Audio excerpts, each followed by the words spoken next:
வணக்கம். என்னோட பேர் வி. ஜெய் கணேஷ். என்னோட education qualification, WhatsApp number, mobile number RJ coaching சென்டருக்காக இப்போ உங்ககிட்ட பேசிகிட்டு இருக்கேன். இந்த வீடியோட மெயின் பர்பஸ் என்னென்னா மேக்ஸ் சப்ஜெக்டை பற்றி தாங்க. அதாவது மேக்ஸ் சப்ஜெக்டை நீங்கள் வந்து டியூஷன் போகணும், இல்லைனா கோச்சிங் போகணும், அதாவது நீங்கள் ஜாயின் பண்ணணும்னு நினைக்கிறீங்கன்னா இந்த வீடியோ உங்களுக்காக தான். ஸ்கிப் பண்ணாமல் பாருங்கள். இப்போ ஸ்கூலில் வந்து சம்மர் ஹாலிடேஸ் விடுவாங்க, எக்ஸாம் ஹாலிடேஸ்னு சொல்லலாம். அந்த டைமில் நம்ம இதுக்கு மேக்ஸ் டியூஷனுக்கோ இல்லை கோச்சிங்க்கோ போகணுன்னு சொல்லி நம்ம ஸ்கிப் பண்ணுவோம். இதே பசங்களாக இருந்தால் ஸ்கிப் பண்ணுவாங்க. என்னென்னா ஜாலியாக விளாட்லாம், அந்த சம்மர் ஹாலிடேஸை என்ஜாய் பண்ணலாம் அப்படின்றது தான் பசங்களோட மைண்ட் செட்டு. பேரண்ட்ஸோட மைண்ட் செட் என்னென்னா, ஒரு மாதம் ஃபீஸை நம்ம மிச்சம் பண்ணோம்னா அது எதுக்காவது செலவுக்கு, குடும்ப செலவுக்கு யூஸ் ஆகும் அப்படின்றது தான் பேரண்ட்ஸ் மைண்ட் செட். அப்படி இல்லைன்னா ட்ரிப்பு பிளான் வச்சுருப்பீங்க, இல்லைனா ஊருக்கு தாத்தா பாட்டி இல்லைனா ரிலேட்டிவ்ஸை பார்க்கறதுக்காக பிளான் வச்சுருப்பீங்க. இதுதான் மெயின் ரீசனாக இருக்கும், அவ்வளோதானே. ஆனால் இதனால் உங்கள் பசங்க, அதாவது உங்கள் பொண்ணோ பையனோ எதிர்காலம் பாதிக்கப்படும் அப்படின்றத என்றைக்காவது யோசிச்சிருக்கீங்களா? மேக்ஸ்லாம் வந்து மற்ற சப்ஜெக்ட் மாதிரி கிடையாதுங்க. என்னென்னா ஒரு இப்போ இங்கிலீஷ்னு வச்சிங்களேன், ஒரு ஸ்டோரி சொல்லிடலாம். அதில் என்ன போயமு இல்லை ப்ரோஸு, அந்த சப்ளிமெண்ட்ரி, இந்த நான் டீட்டெயில் ஸ்டோரி கதையாக சொல்லிடலாம். கிராமர் தான் அங்கே மெயினாக நிற்கும். இப்போ சயின்ஸு கூட கதையாக சொல்லிடலாம், அது ப்ராக்டிக்கலாக கூட காமிச்சிக்கலான்னு வச்சுக்கோங்களேன். ஆனால் மேக்ஸ் அப்படி கிடையாதுங்க. ஒரு சம்மை அந்த ஃபார்முலாவை சொல்லி, ஏன் இந்த ஃபார்முலா யூஸ் பண்ணுறோம் அப்படின்னு சொல்லி கொடுத்து, அப்புறம் அந்த சம்மை வந்து ப்ரூவ் பண்ணணும். ஏன்னா மேக்ஸ்னால் ப்ராப்ளம் தானே சொல்கிறாங்க, அதை சால்வ் பண்ணணும் தானே. அப்போ ரஃப் கால்குலேஷன் போட்டு சொல்லி தரணும். இப்போ சின்ன கிளாஸ்னால் பிரச்சனை இல்லை, பெரிய கிளாஸ்னால் சம்மு பெருசாக இருக்கும், அப்போ ப்ராப்ளம் பெருசாக இருக்கும், அதை சால்வ் பண்ணணும். ஒவ்வொரு சம்முக்குமே ஒவ்வொரு ஃபார்முலா அந்த மாதிரி இப்போ வந்துட்டுருக்கு. எக்ஸாம்பிள் பார்த்தீங்கன்னா, முதல்லலாம் எக்ஸசைஸ் 1னா அடுத்து எக்ஸசைஸ் 2 தான் இருக்கும், எக்ஸசைஸ் 1ல் 10 சம் தான் இருக்கும். ஆனால் இப்போ அப்படி கிடையாதுங்க.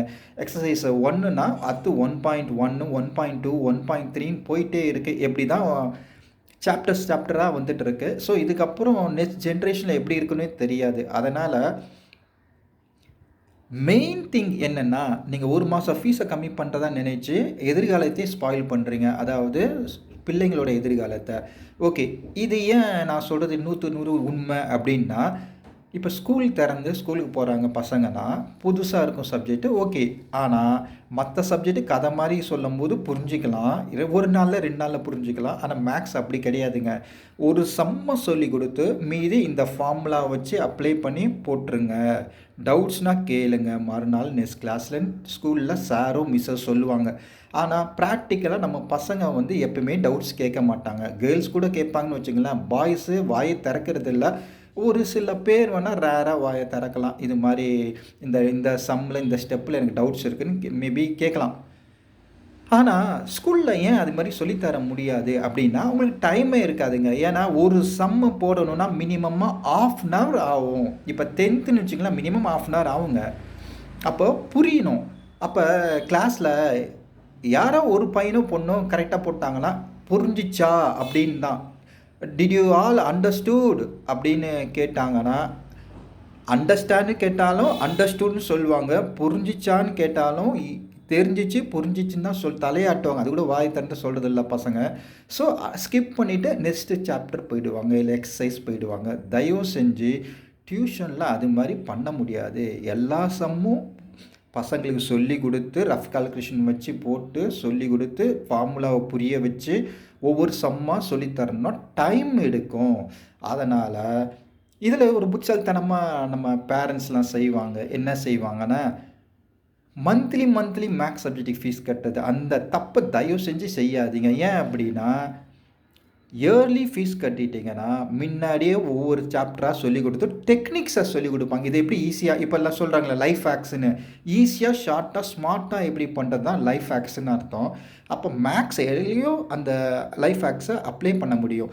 ஆனால் மந்த்லி ஃபீஸ் கட்டிட்டு போனால் யாருமே அந்த டெக்னிக்ஸை சொல்லிக் கொடுக்க மாட்டாங்க. ஏன்னா முன்னாடியே சொல்லி கொடுத்துட்டோன்னா அவங்க தெரிஞ்சிடும். அப்படியே என்ன பண்ணுவாங்கன்னா, அப்படியே வீட்டிலேருந்தே படிச்சுக்கலாம் அப்படின்றது அவங்க டார்கெட்டாக இருக்கும். அதனால் ஸ்கில்ஸு டெக்னிக்ஸை யாருமே சொல்லித்தர மாட்டாங்க. அதனால் இயர்லி ஃபீஸ் கட்டினீங்கன்னா முன்னாடியே புக்கை ஃபுல்லாக கம்ப்ளீட் பண்ணிடுவாங்க ஹாலிடேஸ்லேயே. இதே ஸ்கூல் திறந்து நீங்கள் டியூஷனில் ஜாயின் பண்ணாலும் இயர்லி தயவு செஞ்சு ஃபீஸை பே பண்ணிவிடுங்க. அப்படின்னா மட்டும்தான் அவங்க முன்னாடியே சொல்லி கொடுத்து டெஸ்ட்டு மேலே டெஸ்ட்டு வைப்பாங்க. எப்பயுமே சொல்லுவாங்கள்ல, ப்ராக்டிஸ் இல்லாமல் எதையுமே, அது எந்த ஒரு விஷயமா இருந்தாலும் நம்ம வந்து பண்ண முடியாதுன்றதை விட ஜெயிக்க முடியாது.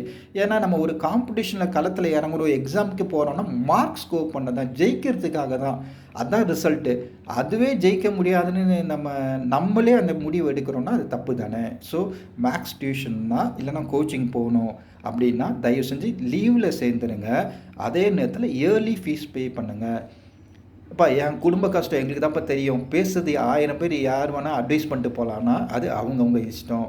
ஏன்னா ஒரு டியூஷன் போகணும் அப்படின்னாவே நமக்கு தெரியாது, இல்லை பசங்களுக்கு அது புரியல, தெரியல, கஷ்டமாக இருக்குன்றனால தான்.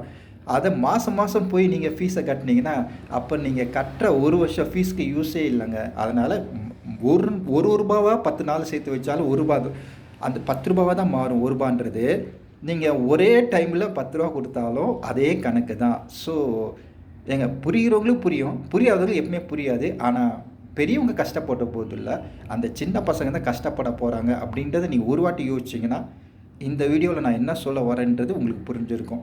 இது வரைக்கும் பொறுமையாக வீடியோ பார்த்த உங்களுக்கு, அதே நேரத்தில் பொறுமையாக கேட்ட உங்களுக்கும் நன்றி.